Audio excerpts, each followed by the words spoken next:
Estamos retornando com o nosso Direto de Brasília, o jornalismo levado a sério, hoje recebendo o Dr. Floriano Martins de Sá Neto, que é o presidente da Anfip, e nós estamos falando de imposto, que é a coisa que eu acho que muita gente não gosta nem de ouvir falar. Mas quando se apresenta determinados dados, é preciso que se fale. Isenção do imposto de renda chega a 70% para quem ganha acima de 228. Isso tem explicação, doutor? Pois é, isso tem explicação a partir de 1995, no governo de Fernando Henrique Cardoso, que instituiu a isenção de lucros e dividendos.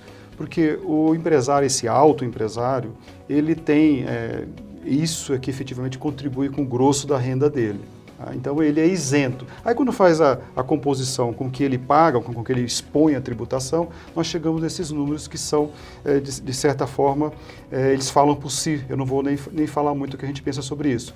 Mas eu tenho a dizer a quem está nos ouvindo que isso não é uma realidade mundial. Só apenas 2 países do mundo isentam lucros e dividendos.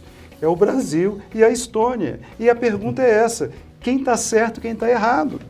É o mundo que está errado ou é o Brasil que está errado? É o exército que está marchando certo e o soldado o único que tem o passo certo, né? Pois é. Agora, como é que conserta isso aí? Porque tem mais uma outra informação. Você que tem moto, que tem carro, você paga IPVA, você paga imposto. Agora, tem uma informação que eu gostaria de que o senhor nos esclarecesse. Quem tem avião, barco, iate, paga o mesmo imposto que nós? Não. Olha, o nome do imposto, é bom que você está nos ouvindo, preste atenção. O imposto chama Imposto sobre a Propriedade de Veículo Automotor. Então você tem um veículo automotor, você está exposto à tributação pela posse desse bem. Pois bem, nós que temos carro e moto, que é muito moto hoje crescendo muito, né? Com certeza. O nosso pessoal usando muito a moto como meio de transporte, de trabalho, paga IPVA.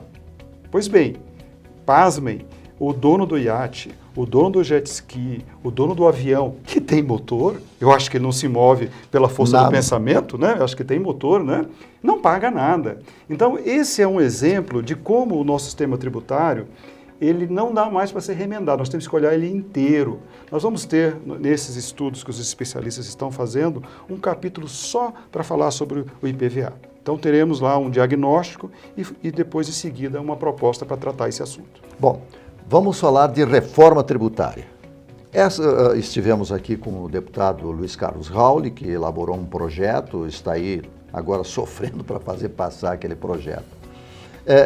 É uma boa proposta de reforma tributária e aonde os auditores fiscais estão trabalhando para que ela seja mais completa? Onde é que falta na proposta do deputado Rauli?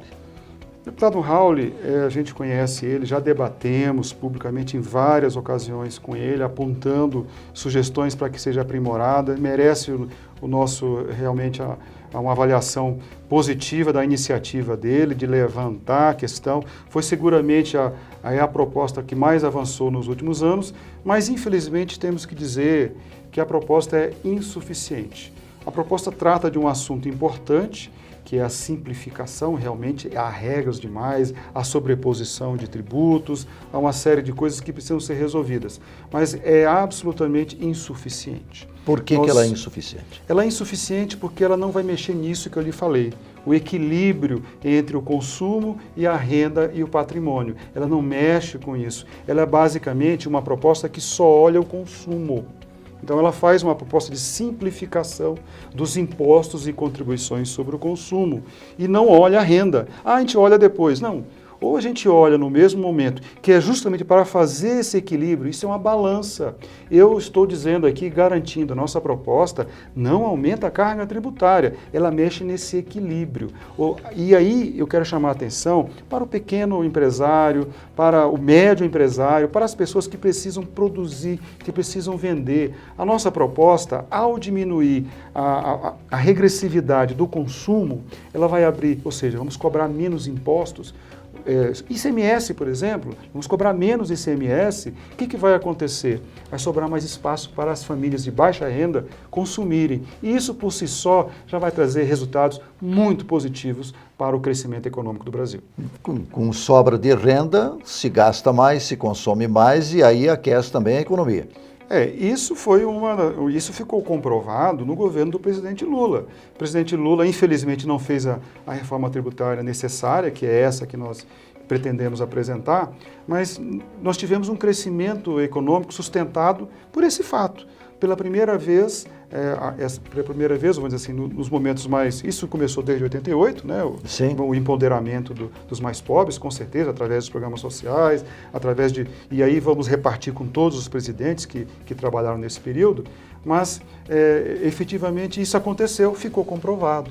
A economia, quando tivemos a crise de 2008, o presidente Lula fez isso, ele desonerou, as pessoas continuaram comprando, ou seja, a economia continuou rodando, a crise mundial até hoje não acabou, né? O Brasil passou 2008, entrou em 2009, até teve um crescimento bastante grande depois, só que infelizmente a dinâmica da economia ela é um remédio, tem que ser aplicado a cada momento, tem que ser olhado, e em algum momento a gente perdeu o time da história. Isso aí é outro assunto para outro momento. Hoje eu quero falar da nossa proposta de reforma tributária. Bom, mas dentro desta sua reforma, da proposta da reforma tributária da Anfip, por que ela mexe com os bancos, lucro de banco, porque passa a crise, entra a crise, mas os bancos, lucros vultuosos, como foi anunciado agora, um banco teve aí 7 bilhões de lucros.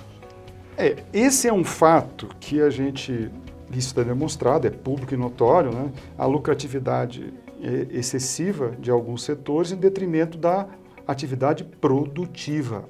A nossa proposta é a favor da indústria nacional, por exemplo, é a favor do desenvolvimento nacional. Ela vai possibilitar para que você que quer exportar, você possa exportar. Para você que precisa importar uma máquina, você não vai pagar imposto, você vai ser incentivado. É uma proposta que ela coloca o Brasil no caminho da modernidade. Nós temos que sair dessas trevas. Pessoal, nós estamos com décadas de atraso. Todo esse arcabouço tributário que nós temos hoje, mesmo anterior a 88, na Europa, ele foi reformado no pós-guerra. Então nós estamos assim, com esse atraso todo, sendo engambelados com mini-reforma, esse é o termo. Vamos fazer uma mini-reforma, a reforma que é possível, agora de novo o governo a estudar reforma do PIS/COFINS, é mais do mesmo. Gente, não dá mais. Essa é a proposta que a Anfip e a FENAFISCO têm a apresentar à sociedade. O nosso site está lá para isso. Vamos levar a classe política e entendemos que em 2018, a primeira reforma, a reforma necessária, é a reforma tributária. Bom, de 2019. Em 2019. Mas até lá nós queremos saber também da necessidade, porque se falou muito, se brigou muito, reforma da Previdência. Onde é que entra a Previdência nessa questão de déficit, de crise, de vai faltar dinheiro, que o aposentado está completamente inseguro? Daqui a 1 minuto nós já estamos voltando com a nossa entrevista.